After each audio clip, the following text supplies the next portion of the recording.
साढ़े अति सत्कारयोग बजुर्ग बार बड़े समय तो मेरी इच्छा सी, वैसे मैं पहला इन्होंने दे दिया समा, पर वो पंजाब की धरती तो आए कवि जन सड़े वो नाराज हो रहे सन।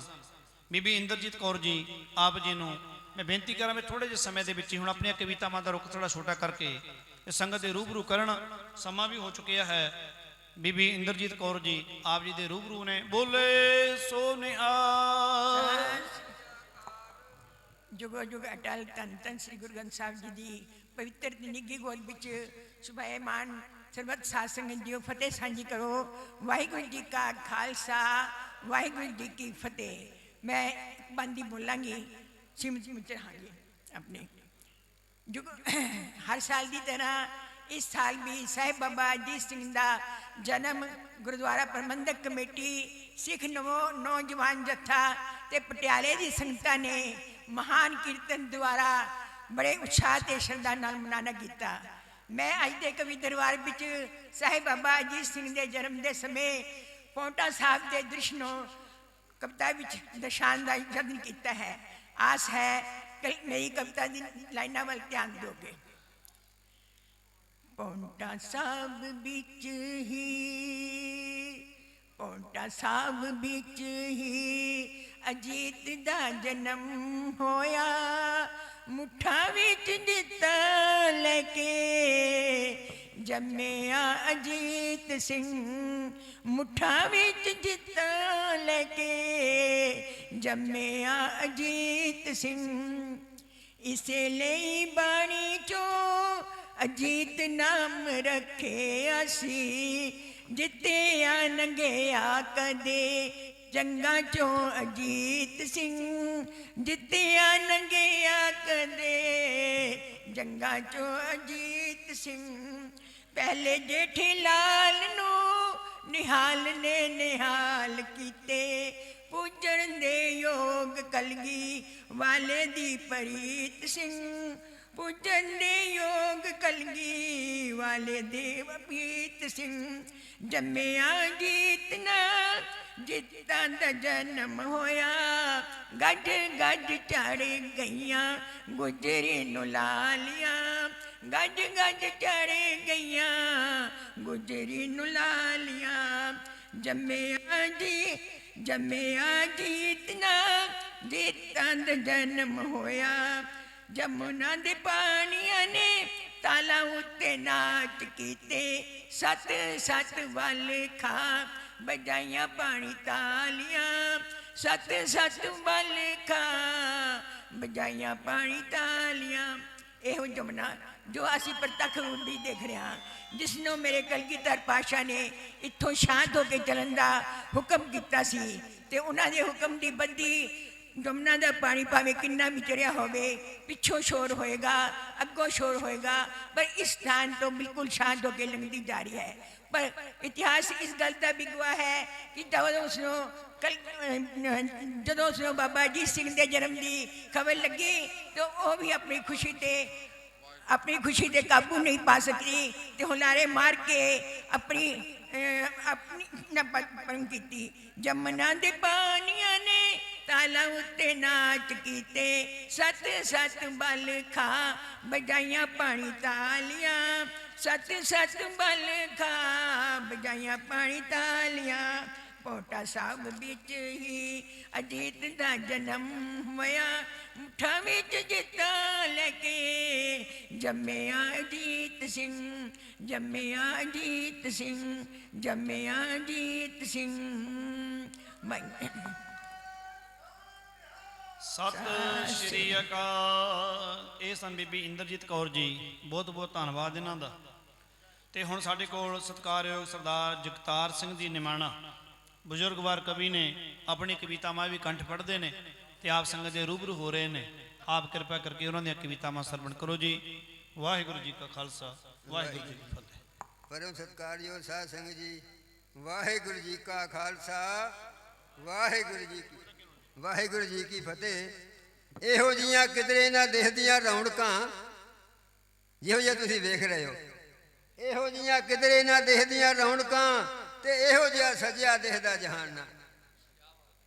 ਚਾਹੁੰਦੇ ਨਾ ਇਹੋ ਜਿਹੀਆਂ ਕਿਧਰੇ ਨਾ ਦਿਖਦੀਆਂ ਰੌਣਕਾਂ ਤੇ ਇਹੋ ਜਿਹਾ ਸਜਿਆ ਦੇਖਦਾ ਜਹਾਨਾ। ਓਏ ਮੰਦਰ ਤੇ ਸ਼ਿਵਾਲੇ ਨਾ ਬਣੇ ਹੋਏ ਨਜ਼ਰ ਆਉਂਦੇ, ਝੁੱਲਦਾ ਉਹਨਾਂ ਉੱਪਰ ਕੋਈ ਵੀ ਨਿਸ਼ਾਨ ਨਾ। ਮੰਦਰ ਤੇ ਸ਼ਿਵਾਲੇ ਨਾ ਬਣੇ ਹੋਏ ਨਜ਼ਰ ਆਉਂਦੇ, ਝੁੱਲਦਾ ਉਹਨਾਂ ਉੱਪਰ ਕੋਈ ਵੀ ਨਿਸ਼ਾਨ ਨਾ। ਓਏ ਗੀਤਾ ਤੇ ਰਮਾਇਣ ਤਾਂ ਹੀ ਸਭ ਨੇ ਸੀ ਭੁੱਲ ਜਾਣਾ, ਉਚਾਰਦੇ ਨਾ ਮੁਖੋਂ ਕੋਈ ਵੇਦ ਤੇ ਪੁਰਾਣ ਨਾ। ਅੱਲਾ ਦਾ ਹੀ ਨਾਮ ਹਰ ਮੁਖ ਵਿੱਚੋਂ ਗੂੰਜਦਾ, ਕਹਿੰਦਾ ਨਾ ਮੁਖੋਂ ਕੋਈ ਰਾਮ ਭਗਵਾਨ ਨਾ। ਇੱਕੋ ਹੀ ਮਜ਼ਹਬ ਹੋ ਜਾਣਾ ਸੀ ਦੇਸ਼ ਉੱਤੇ, ਇੱਕੋ ਹੀ ਮਜ਼ਹਬ ਹੋ ਜਾਣਾ ਸੀ ਦੇਸ਼ ਉੱਤੇ, ਤੇ ਮਜ਼ਹਬਾਂ 'ਚ ਵੰਡਿਆ ਜਾਂਦਾ ਇਨਸਾਨਾ। ਉਹ ਨਿਮਾਣਾ ਹੋਲੇ ਮਹੱਲੇ ਤੇ ਆਉਂਦੀ ਨਾ ਇਹੋ ਜੀ ਬਹਾਰ, ਜੇ ਨਾਮੇ ਗੁਰੂ ਸਤਿਗੁਰ ਦਿੰਦੇ ਬਲੀਦਾਨ ਨਾ, ਜੇ ਨਾਮੇ ਗੁਰੂ ਸਤਿਗੁਰ ਦਿੰਦੇ ਬਲੀਦਾਨ ਨਾ। ਸਾਧ ਸੰਗਤ ਜੀ, ਮੈਂ ਇੱਕ ਵਾਰ ਕਹਿ ਰਿਹਾ, ਵਾਰ ਕਿਸੇ ਕਵੀ ਨੇ ਨਹੀਂ ਗਾਈ, ਇੱਕ ਵਾਰ ਕਹਿ ਰਿਹਾ, ਤੇ ਬਾਜਾ ਵਾਲੇ ਦੀ ਵਿਚਾਰ ਤੋਂ ਇਹ ਵਾਰ ਸ਼ੁਰੂ ਹੁੰਦੀ ਹੈ ਕਿ ਬਾਜਾ ਵਾਲੇ ਗੁਰਾਂ ਨੇ ਸੀ ਬਾਤ ਵਿਚਾਰੀ, ਮੈਂ ਪੈਦਾ ਕਰਨੇ ਜੱਗ ਤੇ ਜੋਧੇ ਬਲਕਾਰੀ, ਜੋ ਚੜ ਵੈਰੀ ਦੇ ਸਿਰ ਤੇ ਲਾਵਣ ਚੋੜ ਕਰਾਰੀ। ਓਏ ਮੈਂ ਗੁੜਤੀ ਦੇਣੀ ਤੇਗ ਦੀ, ਮੈਂ ਗੁੜਤੀ ਦੇਣੀ ਤੇਗ ਦੀ ਜੋ ਬੜੀ ਨਿਆਰੀ। ਲਓ ਜੀ ਚੇਤ ਮਹੀਨਾ ਬੀਤਿਆ, ਵੈਸਾਖ ਸੀ ਆਇਆ, ਤੇ ਨਾਲੇ ਦਿਨ ਵਿਸਾਖੀ ਆ ਗਿਆ, ਹਰ ਥਾਂ ਰੁਸ਼ਨਾਇਆ। ਤੇ ਜੱਟਾਂ ਕਣਕਾਂ ਪੱਕੀਆਂ ਵੇਖ ਕੇ ਸੀ ਭੰਗੜਾ ਪਾਇਆ, ਅੰਬਾਂ ਤੇ ਬੂਰ ਫੈ ਗਿਆ, ਹਰ ਫੁੱਲ ਮੁਸਕਾਇਆ। ਤੇ ਕੋਇਲਾਂ ਬਾਕੀ ਕੂਕੀਆਂ ਕੂਕੂ ਸ਼ੋਰ ਮਚਾਇਆ, ਤੇ ਬਾਜਾਂ ਵਾਲੇ ਗੁਰਾਂ ਨੇ ਦੀਵਾਨ ਸਜਾਇਆ। ਤੇ ਹੱਥ ਫੜ ਨੰਗੀ ਤੇਗ ਸੀ ਚੜ ਤਖਤ ਤੇ ਆਇਆ, ਹੱਥ ਫੜ ਨੰਗੀ ਤੇਗ ਸੀ ਚੜ ਤਖਤ ਤੇ ਆਇਆ। ਇੱਕ ਸਿਰ ਦੀ ਲੋੜ ਹੈ ਮੁਖ ਚੋਂ ਫਰਮਾਇਆ, ਇਹ ਸੁਣਦੇ ਸਾਰ ਹੀ ਕਈਆਂ ਨੇ ਪਾ ਨੇਵੀਆਂ ਲਈਆਂ, ਤੇ ਕਈਆਂ ਨੇ ਦੜ ਵੱਟ ਲਈ ਰਾਹ ਬੱਲੇ ਕਈਆਂ। ਤੇ ਕਈ ਭੱਜੇ ਡਰ ਕੇ ਮੌਤ ਤੋਂ ਬਖਸ਼ੀਓ ਸਾਈਆਂ, ਅੱਜ ਕਹਿਰ ਕਦਰ ਦਾ ਚੜ ਗਿਆ ਗੁਰੂ ਗੋਬਿੰਦ ਤਾਈਆਂ। ਉਹ ਹੱਥ ਵਿੱਚ ਨੰਗੀ ਤੇਗ ਪਕੜ ਮਾਰੇ ਲਲਕਾਰਾ, ਮੈਂ ਤੇਜ ਧਾਰ ਤੇ ਪਰਖਣਾ ਕੋਈ ਸਿੱਖ ਪਿਆਰਾ। ਪਈ ਦਇਆ ਰਾਮ ਨੂੰ ਸੁਣਦਿਆਂ ਚਾਹ ਚੜਿਆ ਭਾਰਾ, ਉਸ ਗਲ ਵਿੱਚ ਪੱਲਾ ਪਾ ਲਿਆ ਕੀਤੀ ਨਮਸਕਾਰਾ। ਇਹ ਤੁਸ਼ ਨਿਮਾਣਾ ਦਾਸ ਹੈ, ਇਹ ਤਨ ਮਨ ਤੋਰਾ, ਤੋ ਸਭ ਕੋਈ ਮੈਨੂੰ ਸੌਂਪਿਆ ਕਿਆ ਲਾਗੇ ਮੋਰਾ। ਪਈ ਦਇਆ ਸਿੰਘ ਨੂੰ ਫੜ ਬਾਜੂ ਤੋਂ ਤੰਬੂ ਵਿੱਚ ਲਿਜਾਂਦੇ, ਤੇ ਧੜ ਤੋਂ ਸਰ ਜੁਦਾ ਨਹੀਂ ਕਰਦੇ, ਐਸਾ ਵਾਰ ਚਲਾਉਂਦੇ। ਤੇ ਲਹੂ ਵਿੱਚ ਲਿਬੜੀ ਤੇਗ ਪਕੜ ਕੇ ਫਿਰ ਆਣ ਲਿਸ਼ਕਾਈ, ਇੱਕ ਸਿਰ ਦੀ ਹੋਰ ਲੋੜ ਹੈ ਇਹ ਹੈ ਖੂਨ ਧਿਆਈ। ਭਈ ਧਰਮ ਚੰਦ ਸੀ ਅੱਗੇ ਆਇਆ, ਮਨ ਸਤਿਗੁਰ ਦਾ ਭਾਣਾ, ਕੜਾ ਖਾਣਿਆ ਸਿੱਖਾਂ ਨੇ ਸੀ ਮੱਲਿਆ ਹੋਰ ਟਿਕਾਣਾ। ਭਈ ਦਇਆ ਰਾਮ ਜਿਹਾ ਹਾਲ ਗੁਰਾਂ ਨੇ ਧਰਮ ਚੰਦ ਦਾ ਕੀਤਾ, ਫਿਰ ਆਣ ਖਲੋਤੇ ਤਖਤ ਤੇ ਸਿਰ ਮੰਗ ਤੀਸਰਾ ਲੀਤਾ। ਹਿੰਮਤ ਮੋਕਮ ਸਭ ਚੰਦ ਵੀ ਵਾਰੀ ਵਾਰੀ ਆਏ, ਜਿਨ੍ਹਾਂ ਨੇੜੇ ਹੋ ਕੇ ਉਸ ਪ੍ਰੀਤਮ ਦੇ ਰਜ ਰਜ ਦਰਸ਼ਨ ਪਾਏ। ਤੇ ਫਿਰ ਲੈ ਇੱਕ ਬਾਟਾ ਗੁਰਾਂ ਨੇ ਪਾਇਆ ਵਿੱਚ ਪਾਣੀ, ਖੰਡੇ ਨਾਲ ਪਤਾਸੇ ਘੋਲੇ ਪੜ੍ਹਦੇ ਗੁਰਬਾਣੀ। ਤੇ 5 ਬਾਣੀਆਂ ਗੁਰਾਂ ਨੇ ਇਹਦੇ ਤੇ ਪੜੀਆਂ, ਇਹਨੂੰ ਪੀ ਕੇ ਚਿੜੀਆਂ ਨਾਲ ਸੇ ਬਾਜਾਂ ਦੇ ਲੜੀਆਂ। ਇਹ ਪੌਲ ਖੰਡੇ ਧਾਰ ਦੇ ਪੰਜਾਂ ਨੂੰ ਛਕਾਈ, ਫਿਰ ਬੋਲੇ ਉੱਚੀ ਸੋਨਿਹਾਲ ਸਤਿ ਸ਼੍ਰੀ ਅਕਾਲ ਗਜਾਈ। ਅੰਮ੍ਰਿਤ ਜੈ ਮਿੱਠੀ ਦਾਤ ਦੇ ਵੰਡੇ ਭੰਡਾਰੇ, ਜਿਹਨੂੰ ਪੀ ਕੇ ਕੱਲਾ ਸੂਰਮਾ 1.25 ਲੱਖ ਮੰਗਾਰੇ। ਇਹਨੂੰ ਪੀ ਬਚਿੱਤਰ ਸਿੰਘ ਨੇ ਹਾਥੀ ਅਟਕਾਇਆ, ਜੋ ਆਇਆ ਸੀ ਮਦਮਸਤ ਹੋ ਪਿੱਛੇ ਪਰਤਾਇਆ। ਜਿਸ ਵੜਗਾ ਜੀ ਦੀ ਫੌਜ ਵਿੱਚ ਸੀ ਭੜਥੂ ਪਾਇਆ, ਤੇ ਜਿਹੜਾ ਵੀ ਆਇਆ ਸਾਹਮਣੇ ਸੀ ਮਾਰ ਮੁਕਾਇਆ। ਓਏ ਜਿੰਨਾ ਤਨ ਮਨ ਆਪਣਾ ਵਾਰਿਆ, ਬਣੇ 5 ਪਿਆਰੇ। ਨਿਮਾਣਾ ਬਾਜਾਂ ਵਾਲੇ ਗੁਰੂ ਦੇ ਅੱਖੀਆਂ ਦੇ ਤਾਰੇ, ਨਿਮਾਣਾ ਸਤਿ ਸ੍ਰੀ ਅਕਾਲ। ਜਿਨ੍ਹਾਂ ਤਨ ਮਨ ਆਪਣਾ ਵਾਰਿਆ, ਬਣੇ 5 ਪਿਆਰੇ। ਨਿਮਾਣਾ ਬਾਜਾਂ ਵਾਲੇ ਗੁਰੂ ਦੇ ਅੱਖੀਆਂ ਦੇ ਤਾਰੇ। ਇਹਨਾਂ ਕਹਿੰਦਾ ਦਾਸ ਖਿਮਾ ਜਾ ਕੇ ਵਾਹਿਗੁਰੂ ਜੀ ਕਾ ਖਾਲਸਾ ਵਾਹਿਗੁਰੂ ਜੀ ਕੀ ਫਤਿਹ। ਸਤਿ ਸ਼੍ਰੀ ਅਕਾਲ। ਇਹ ਸਨ ਸਾਡੇ ਸਤਿਕਾਰਯੋਗ ਬਜ਼ੁਰਗ ਵਾ ਸਰਦਾਰ ਜਗਤਾਰ ਸਿੰਘ ਜੀ ਨਿਮਾਣਾ। ਬੜੀ ਸੁੰਦਰ ਨਜ਼ਮ ਤੇ ਵਾਰ ਇਹਨਾਂ ਨੇ ਆਪ ਸੰਗਤ ਦੇ ਰੂਬਰੂ ਕੀਤੀ ਹੈ ਜੀ।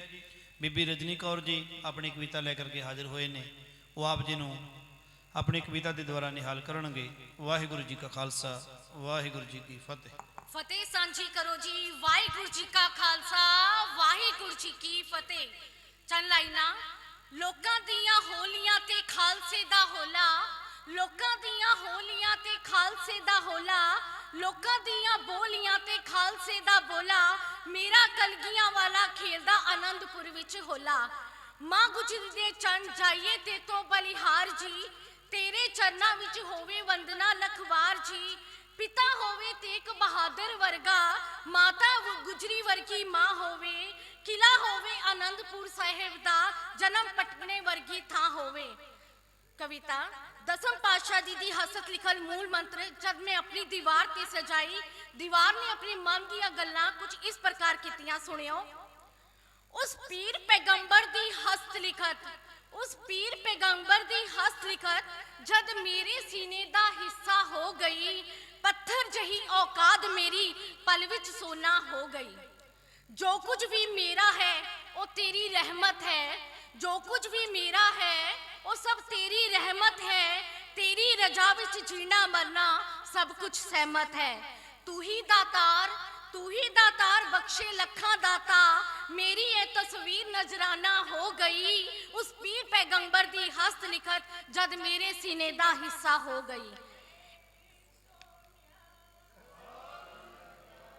ਇੰਨੀ ਭਾਗਿਆਂ ਵਾਲੀ ਹੋਵਾਂਗੀ ਇਸ ਗੱਲ ਦਾ ਨਹੀਂ ਸੀ ਕਦੇ ਅਹਿਸਾਸ ਹੋਇਆ, ਇੰਨੀ ਭਾਗਾਂ ਵਾਲੀ ਹੋਵਾਂਗੀ ਇਸ ਗੱਲ ਦਾ ਨਹੀਂ ਸੀ ਕਦੇ ਅਹਿਸਾਸ ਹੋਇਆ।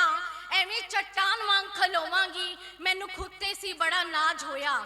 ਮੇਰੀ ਕੀਮਤ ਰਹੀ ਜੋ ਕੱਖਾਂ ਵਰਗੀ, ਮੇਰੀ ਕੀਮਤ ਰਹੀ ਜੋ ਕੱਖਾਂ ਵਰਗੀ, ਅੱਜ ਅਮੁੱਲ ਖਜ਼ਾਨਾ ਹੋ ਗਈ, ਉਸ ਪੀਰ ਪੈਗੰਬਰ ਦੀ ਹਸਤ ਲਿਖਤ ਜਦ ਮੇਰੇ ਸੀਨੇ ਦਾ ਹਿੱਸਾ ਹੋ ਗਈ। ਕੁੱਪ ਹਨੇਰੇ ਮਨ ਅੰਦਰ ਜਦੋਂ, ਕੁੱਪ ਹਨੇਰੇ ਮਨ ਅੰਦਰ ਜਗੋ, ਚਿੰਕ ਸੁਭਾਂਗੀ ਆ ਮਿਲੀ, ਚਾਨਣ ਜੋ ਚਮਕੇ ਚਾਰ ਚਪੇਰੇ, ਚਾਨਣ ਜੋ ਚਮਕੇ ਚਾਰ ਚਪੇਰੇ, ਮਨ ਦੀਵੇ ਨੂੰ ਐਸੀ ਚਮਕਾਰ ਮਿਲੀ। ਮੈਂ ਖੁਦ ਨੂੰ ਮੋਇਆ ਸਮਝ ਕੇ ਤੇਰੇ ਸਦਕੇ ਜਿੰਦਾ ਹੋ ਗਈ, ਉਸ ਪੀਰ ਪੈਗੰਬਰ ਦੀ ਹਸਤ ਲਿਖਤ ਜਦ ਮੇਰੇ ਸੀਨੇ ਦਾ ਹਿੱਸਾ ਹੋ ਗਈ। ਆਖਰੀ ਬੰਦ। ਸਭ ਕਹਿੰਦੇ ਨੇ ਤੂੰ ਕਣ ਕਣ ਵਿੱਚ ਵਸਦਾ ਏ, ਸਭ ਕਹਿੰਦੇ ਨੇ ਤੂੰ ਕਣ ਕਣ ਵਿੱਚ ਵਸਦਾ ਹੈ, ਦਿਨ ਦਾ ਚਾਨਣਾ ਸ਼ਾਮ ਦਾ ਟਲਣਾ, ਦਿਨ ਦਾ ਚੜ੍ਹਨਾ ਸ਼ਾਮ ਦਾ ਟਲਣਾ, ਸਭ ਕੁਝ ਤੂੰ ਹੀ ਦੱਸਦਾ ਏ। ਲੱਖ ਬਿਹਤਰ ਮਿਸਾਲਾਂ ਹੋਣੀਆਂ ਜਗ ਵਿੱਚ, ਮੈਂ ਤਾਂ ਇੱਕ ਬਹਾਨਾ ਹੋ ਗਈ, ਉਸ ਪੀਰ ਪੈਗੰਬਰ ਦੀ ਹਸਤ ਲਿਖਤ ਜਦ ਮੇਰੇ ਸੀਨੇ ਦਾ ਹਿੱਸਾ ਹੋ ਗਈ, ਉਸ ਪੀਰ ਪੈਗੰਬਰ ਦੀ ਹਸਤ ਲਿਖਤ ਜਦ ਮੇਰੇ ਸੀਨੇ ਦਾ ਹਿੱਸਾ ਹੋ ਗਈ। ਵਾਹਿਗੁਰੂ ਜੀ ਕਾ ਖਾਲਸਾ, ਵਾਹਿਗੁਰੂ ਜੀ ਕੀ ਫਤਿਹ। ਸਤਿ ਸ਼੍ਰੀ ਅਕਾਲ। ਇਹ ਸਨ ਸਤਿਕਾਰਯੋਗ ਬੀਬੀ ਰਜਨੀ ਕੌਰ ਜੀ, ਜਿਨ੍ਹਾਂ ਨੇ ਸਮੇਂ ਦੇ ਵਿੱਚ ਰਹਿੰਦੇ ਆ ਆਪਣੀ ਕਵਿਤਾ ਨਜ਼ਮ ਸੰਗਤ ਦੇ ਰੂਬਰੂ ਕੀਤੀ ਹੈ ਜੀ।